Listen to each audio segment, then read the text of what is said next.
I guess I've thought about doing some of this kind of stuff for a while, and actually working with Joe and Emily was fantastic. I really enjoyed it, and hopefully we can do some other stuff in the future together. But yeah, this is my first attempt, I guess. What we're going to look at first is this is a Suzuki Burgman. Now hopefully you can see that. So this is a 400 Burgman. It's actually Dad's bike. He's had it for quite a long time, and because of a few problems with using his left hand, this was just the trick really. It's got a rear brake on the left hand lever, so that kind of makes things nice and simple. It's nice and simple to ride. Being the 400, it's got a reasonable amount of poke, and it's just been a great thing for him. So job for today is give it a good clean. We'll prep it. I've got to change the battery over because it hasn't been started for a little while. But yeah, give it a proper good clean, give it a once over, take it for its MOT on Thursday, and then we'll be good to go. Let's give you another quick look over the bike. So, sorry for the shade. It's as you can see, the cobwebs come for free. It's not moved for a little while, but everything's in really good order. A couple of scuffs here. It's probably Dad getting it in and out the garage.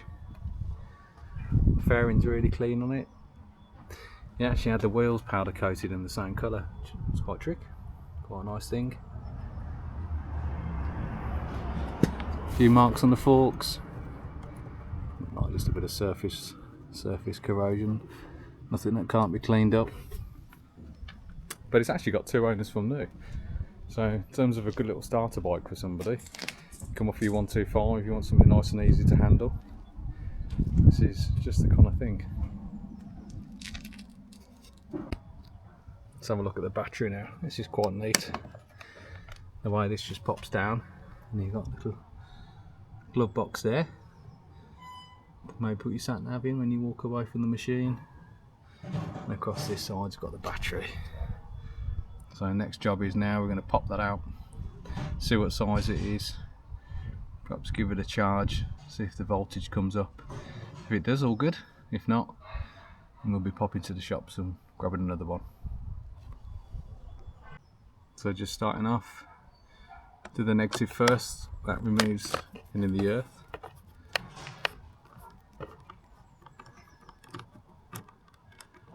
You might have some heated grips or something fitted to it.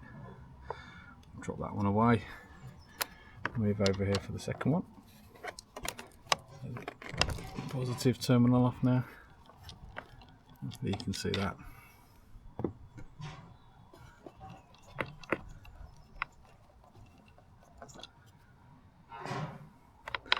And that should slide right out. Hopefully these are long enough. Yeah.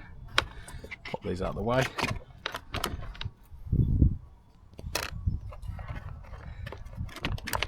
Nice and tighten the terminal.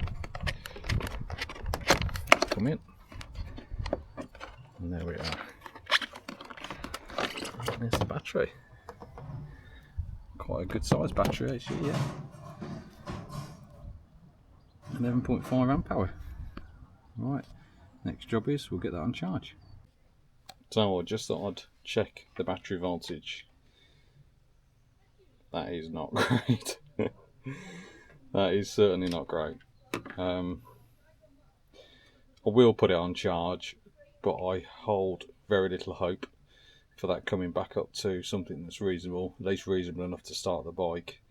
So yeah, ideally, you know, something around 11.5 volts is a general kind of midway for a discharge battery, but I think that's dead. So I conceded I ordered a new battery for it, so hopefully I'll go and pick that up in a bit. Next job, give this bike a proper clean. Hey, look at that sun now, really nice. The light's getting on pretty cool as well. Just moving into the shade a little bit, but it's starting to clear up. a lot of it's sawdust from where it's been sat in the shed. Actually, I think a little bit more time. It'll clean up really well.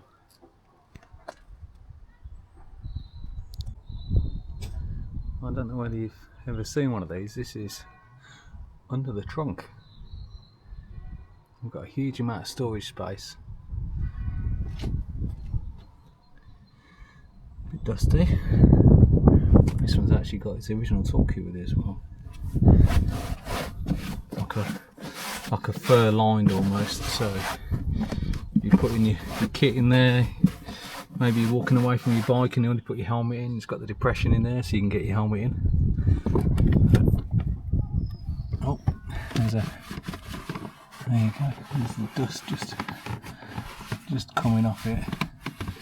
It's actually got a little gas strut. It's quite nifty and still works. Keeps it up.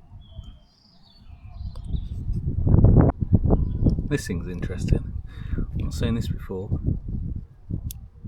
That actually locks your ignition key cover, so I guess it stops your bike from getting nicked. The worrying part is then is how do you get it open? But actually you use this little thing like a key, and once you press that in, I'm trying to do it all. There we go, and it opens. So you match the end, you can probably see off the end of the key, it's got a form to the end. You match it up to there. Must have got a magnet or something inside it, but it enables you to move that out of the way. That's quite a trick. I think we all tend to have our preferred cleaners. Certainly kind of getting the grime off. I used to use something called Pro Green. They've changed the name of it now, it's Motor Verde or something, but same stuff, really, really good. Comes in green, which is your kind of general sort of dirt removal, and then you've also got like a bluey, almost purple colour one, which is really good for using on anything that's got a lot of chain grease. So you know, if you've got a bike running a chain around the chain itself, chain guard, around the rear hub, that kind of stuff, it's really good for breaking it down. This stuff, I've used Autoglym on cars and motorcycles for a long time. Anything with a lot of plastic, black plastic, it's hard to kind of get that real nice deep black shine, but this stuff's brilliant. Used it on, like I said, all sorts of different things. Be careful though, because when you put it on, it is I wouldn't say slimy, it's got a texture to it, it's obviously got an oil, it's feeding the plastic, so make sure you keep it away from your sort of control surfaces. But everything else, put it onto a rag and distribute it that way, and you can really see how it starts to bring the shine back into the material. Hopefully that's coming through now. I've got a bit of sunlight, but around the clocks itself, around these kind of areas, a little bit of water coming out. So not on these, I wouldn't advise putting it on anywhere near your feet go, but most of the things you're fine to use it. Obviously not tyres. But yeah, I tend to use Autoglym products on a lot of my stuff, and like I said, found it to be really good. Well, there we go. It's looking really good. Actually really pleased with it. Hopefully you can see that. It's come up clean. This could be a great little thing for somebody in front. Just give it a little wax over. Just obviously when you wash something, you get the calcium deposits on the bike, which kind of puts the white stains on the paint, so just give it a bit of a quick wax over just to get rid of those. But yeah, I think it should just be the ticket.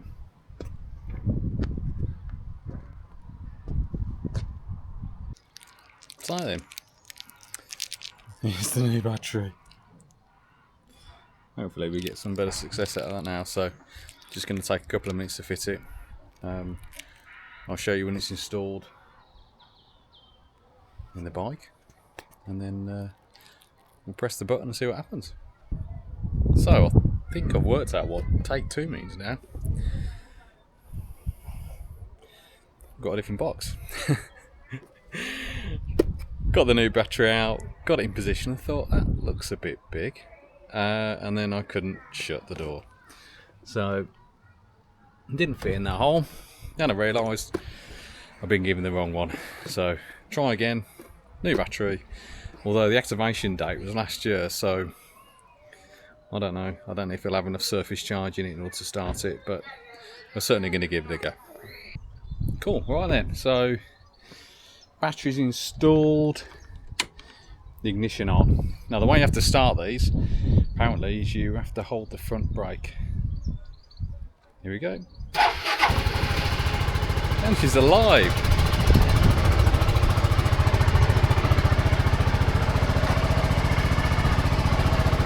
Sounds nice and quiet.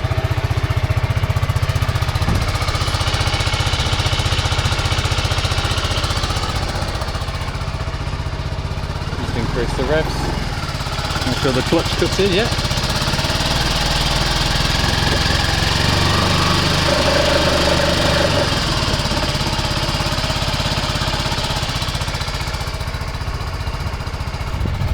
We're in business. So next stage for this one is carry on. I've got a couple of bits and bobs to do, but yeah, get her MOT done and hopefully get her on the way to the next owner.